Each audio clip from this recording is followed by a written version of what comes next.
I always argue with the crypto people. I'm like, you think you're rocking ETFs world. ETFs are going to rock your world a little. Watch this. Because think about it.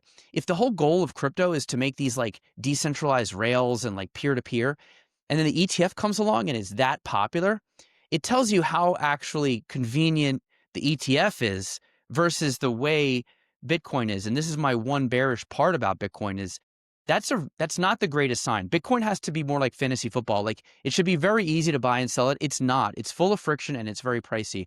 So ETFs, I think, expose that a little bit.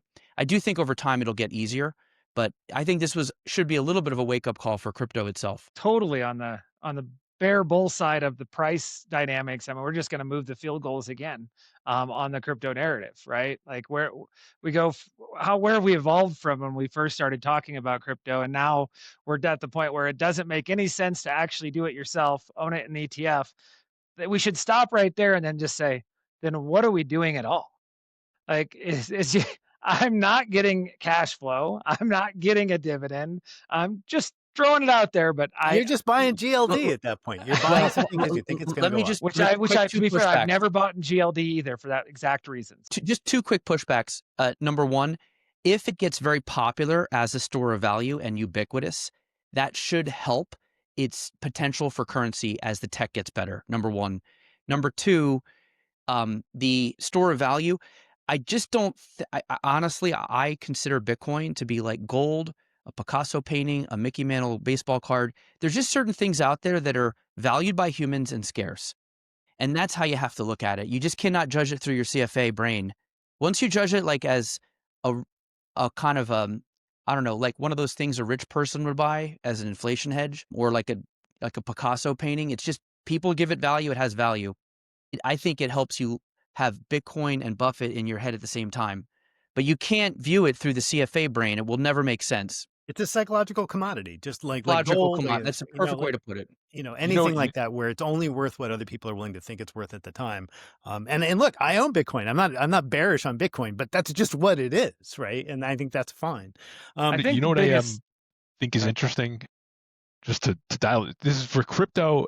And Mike, you mentioned the non-traditional with the fees, is let's just say there's fee compression across both of these continued over time. I wonder how important brand is going to become for these. Because if I can buy the iShares buffer, the Innovator buffer, the FTVest buffer, right, who am I going with if all else are equal, right, in terms of just spreads and liquidity and whatnot?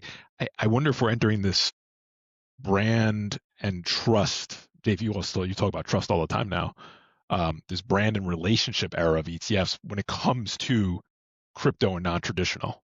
I think we're facing that in ETFs in general. I mean, fewer better relationships is what I hear from advisors, and have for over a year. I've heard from multiple people. I don't want to have 7 ETF issuers in my client portfolios. I want to have 3. And if I could get down to 2, I'd be happy with that, but not 1, right? Like that's the math that they're working with. They want to show that they have some issuer diversification, but they don't want to have like, who's this guy running my crypto ETF and why isn't it BlackRock? Yeah. So I think advisors absolutely will drive towards these sort of brand decisions, although that doesn't mean small guys can't win. I mean, I would say the number one brand in crypto for advisors is Bitwise. It's the one you hear about.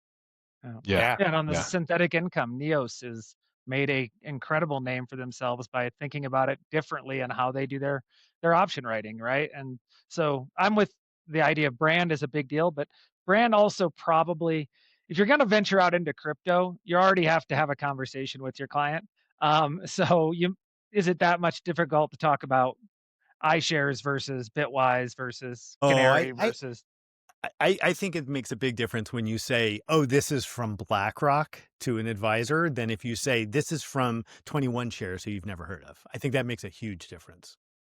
Yeah, it's true. I think that at the end of the day, though, if the products are equal, whoever puts out the best research is going to have a leg up, right? So when I talk to advisors, and we go through the plethora of options in every category there is, I always tell them, like if all things are equal, you like both strategies the same, go read their research. Whose research do you like the best that's going to help you explain why you bought their product to your client?